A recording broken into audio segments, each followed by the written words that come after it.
Hey, what's up, you guys? It's 3 Stacks. I'm very excited to bring this to you. I've been testing out a new Metalfoes variant. You guys should check out the one I did previously. It's called Superb. I believe it's dated a Superb OP Metalfoes, and that build was kind of like it was Performapal Draco Slayer Odd Eyes Metalfoes. Very powerful build, super consistent. And this time I want to try more close to a pure variant. So this is Draco Slayer Metalfoes or Dracofoes, and this one is it's more focused on the Metalfoes. So I just wanted to try a pure variant. So let's hop into this main deck. Starting off with the best Metalfoes, Bismugear. Some people run it at 2. Honestly, I think the only reason why people run it at 2 is because every single Metalfoes deck profile they've seen had it at 2. And for that reason, they're just copying other people's builds. Like, they're just running it at 2 because they've seen it being run at 2. In my own personal opinion, and also out of experience of what this card has done for me, I want to see Bismugear every single turn. So I actually use Bismugear to search Bismugear so that every single turn I'm able to search a Metalfoes card. A Metalfoes monster. Naturally with this deck, you only need one Metalfoes to set up your combos. And this ensures that no matter what, even if your opponent, burns out your resources, at the end phase, you're at least getting one Metalfoes. Then you have the chance of drawing another one come around your turn. So I think Bismugear is the best Metalfoes, period. And he's the only one with an effect. Then we've got a triple Stealing, triple Silvered, triple Gold Driver. Hit me up if you got 2 supers, because I only got 1. I wish they were all available in supers. Maybe that'll happen one day. And a triple Volflame. Every single Metalfoes at 3. And also, I have 6 more spells that can search them. So essentially, I'm running 21 Metalfoes, which I'm always opening strong. Triple Guiding Ariadne. So this is a new engine that I teched in. Because I'm deciding on whether I want to just try this out at one event. I just really want to take this build to one event and see how good it does. And if it does pretty well, I might stick with it for a while. I've been trying out a lot of my decks and taking them to events. So Guiding Ariadne is here because I love counter traps, and I decided to run kind of like a variant that's more heavily focused on searching your back row and also building up your field. So even if they can deal with your monsters, you have tons of back row to deal with their cards. Or if you want to protect your board, you use your back row and keep your monsters live, and next turn swing for game.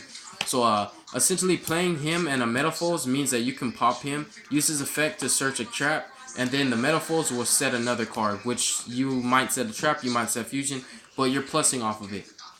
And then double Odd Eyes Dragon, so Odd Eyes Pendulum. He's here not just for the searching, but to be able to Pendulum summon for 2 and this is something I try to focus on a lot, is going for Odd Eyes Rebellion Dragon. Just so he can be destroyed and I can activate him in my Pendulum skill, so that way I can activate a Metalfoes directly from my deck and use that, pop him, and then Pendulum summon him back. And every turn it's a never-ending loop that I can play a Pendulum skill directly from my deck, pop him with the Metalfoes, search, Pendulum summon him, and I'm always, no matter what, kind of similar to what I was saying about Bismugear, no matter what, I'm guaranteed to have a Metalfoes every turn, in addition to having a recurring 3000 beater that gives me a consistent play. It's just really ridiculous. And for the final engine cards, the Draco Slayers, I decided to cut Master down to 2. It was just really hard deciding what cards to take out, and essentially the reason why I was running multiple Masters is because I want to be able to have targets for Ignister, but I decided that having one target for Ignister is fine, and if I draw into him before I make Ignister, it's still fine. Because naturally, I'm just making Ignister now because he's powerful in the mirror match, and just against any Pendulums, you can get rid of 2 cards with them.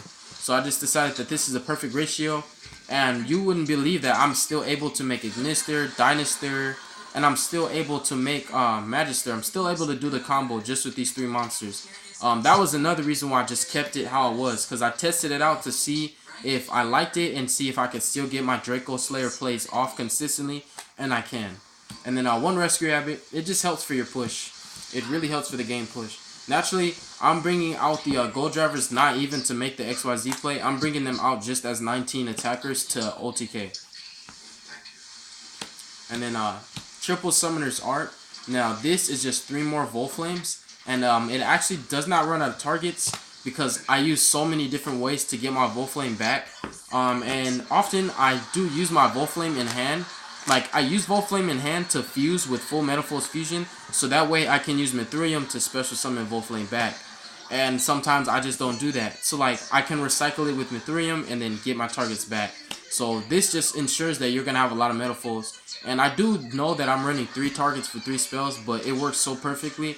And I'm able to recycle my Volflame, so it's beautiful. And then triple painful decision. Now this is here at 3 because I want to see it every opening hand. And I can afford to wait a turn if I open with 2. As long as I can activate 1 and the next turn I can activate the other. I don't even care. So that's why I like it at 3. And the face off, emergency teleport. This is just for pretty much almost all your Metalfoes, except for Volflame and Gold Driver. Full Metalfoes fusion. I decided to run each of the fusions at 1. They're completely recyclable, and also I bricked like twice, drawing both of these, and I was like, I wanted to set them, so it's just less risky if you draw into 1 versus 2. So that's why I just cut it. I was running it at 2 in the past, and it worked, but at the same time, it wasn't working as often. So I just like the 1. And then traps, triple strike, double scolding. Now, this is kind of like a spicy tech here. So a lot of people, they kind of just been forgetting about Solemn Scolding, sleeping on it. This card is so powerful in this build because I can consistently dig and search and draw, and I'm able to open with this guy very often. And also I'm able to search him, which is pretty powerful because I can make my Magister and search him. And just being able to activate him and then play Solemn Scolding without the cost of 3,000 life points, you're essentially negating any card for free. Any spell, trap, monster effect, or summon. Solemn Scolding is the out and answer to every single card in the game of Yu-Gi-Oh! So I think this is the most powerful Solemn Trap. The reason why people don't like running it is because it costs 3,000 life points. It has to be the only set in your spell or trap zone, which is pretty cool because you can actually activate combination. It'll be face up. You can play this. You can play your Solemn Strike first and then play your Scolding. And it's just so perfect. And the way I play with it is if I have Scolding, I only set that and I save my other counter traps for next turn. Or if I have combination, for example, I just chain the combination, then I can play this and still use it.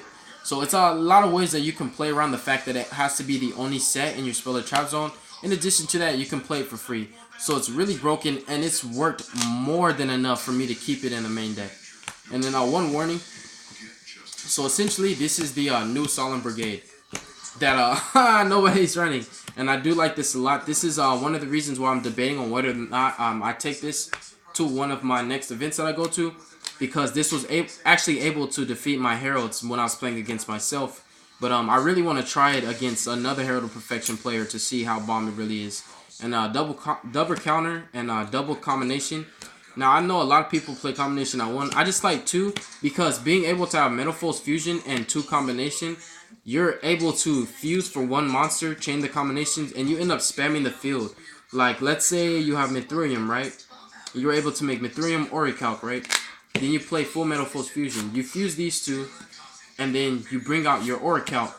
And then both your combinations, your Mithrilium and your Orichalc, you pop special from Mithrilium, and then you special summon from those, and now you've got 1, 2, 3, 4 monsters just off of that one broken combo. So I think combination is super, super powerful. And in this build, I actually focus more on combination than I do on counter because I want my Scoldings to be live. And counter is kind of like when I want to grind it out. And I also sometimes can use it on my turn just to be able to pop with my Metalfoes in special. But I am focusing more on combination now. And also, another thing is, what I've been realizing is a lot of people play around the counter because they know that you said it, they're purposely not going to destroy your cards. So naturally, you're going to have to activate it yourself. So I like just setting the combination because they don't want to pop it. They don't. And you're just going to be able to use it yourself. And then 1 Vanities.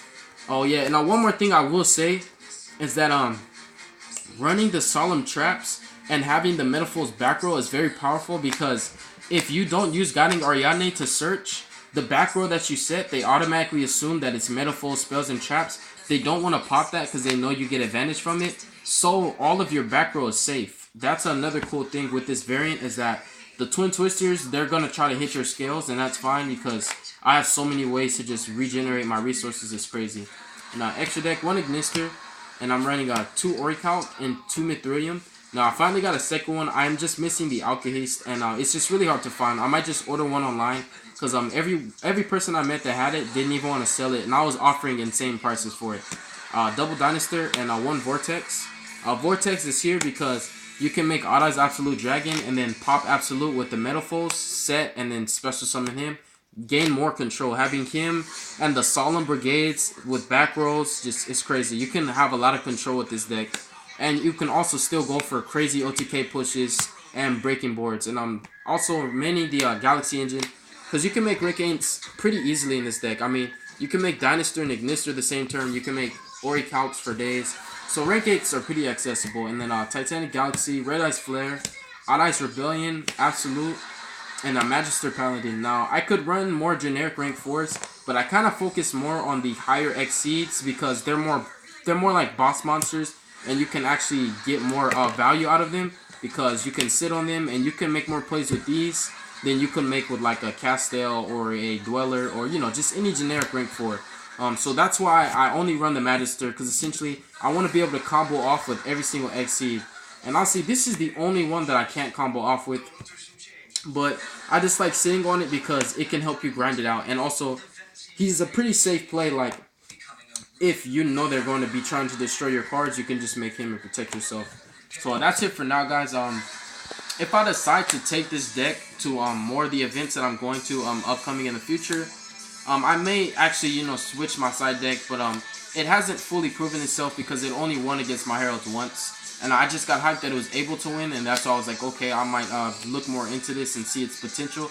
But I really did want to show you guys this build because I just like showing you guys new ideas. Like, I want all of my people, my viewers, my subscribers to be innovative and try to think a little bit more outside of the bandwagon. Because if you notice, you can check anywhere on YouTube and you can look anywhere. You have not seen a Metalfoes build like this. You may see something similar, but not identical to this, and nowhere near what I'm doing with this deck. You're not seeing people do that. So you should try different stuff because you never know. I actually this was an accident. The main reason why I ran into this build is because I wanted to start playing him, because I had an extra playset. Like, I run 3 of my Satel Knights. I had an extra playset and I was like, I paid money for him, I want to run him in a deck. It's like, Metalfoes pop, we need pop, you can search. Try it out. It worked great. So this was like an experiment that turned out to be a really powerful deck. So I really appreciate you guys for tuning in. God bless you. And I do understand Metalfoes is the top deck. That's why I wanted to put up a Metalfoes build that was a worthy build of, you know, even people even wanting to like look into it. So thank you guys so much. Be safe, and I appreciate you guys for tuning in. And stay tuned because we have another event coming this Monday, and I'm gonna give you guys the report on that, and also probably get some more videos of the duels. And yeah, stay innovative. Be safe, you guys.